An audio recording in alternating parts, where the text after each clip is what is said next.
अस्सलामु अलैकुम वरहमतुल्लाहि वबरकातुहू। मस्तूरत बिन शदाद रज़ी अल्लाह ताला अन्हो बयान करते हैं कि रसूल अल्लाह सल्लल्लाहु अलैहि वसल्लम ने फरमाया, जिस शख्स ने किसी मुसलमान की ग़ीबत का नवाला खाया, अल्लाह सुब्हानहू व तआला क़यामत के रोज़ उसे उसकी मिसल जहन्नुम का निवाला खिलाएंगे। और जिसने किसी मुसलमान की बुराई का लिबास पहना, अल्लाह उसे उसके मिसल जहन्नुम का लिबास पहनाएंगे।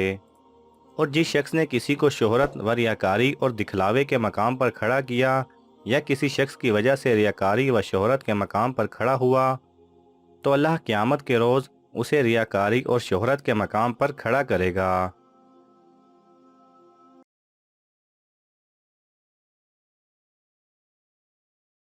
अगर आपको ये वीडियो पसंद आए तो इसे लाइक और शेयर कीजिए। किसी भी किस्म के सवाल और इजहार राय की खातिर कमेंट्स कीजिए। और मज़ीद ऐसे दिलचस्प वीडियोस देखने के लिए हमारे चैनल को सब्सक्राइब करें और साथ में बने बेल आइकन पर लाजमी क्लिक करें।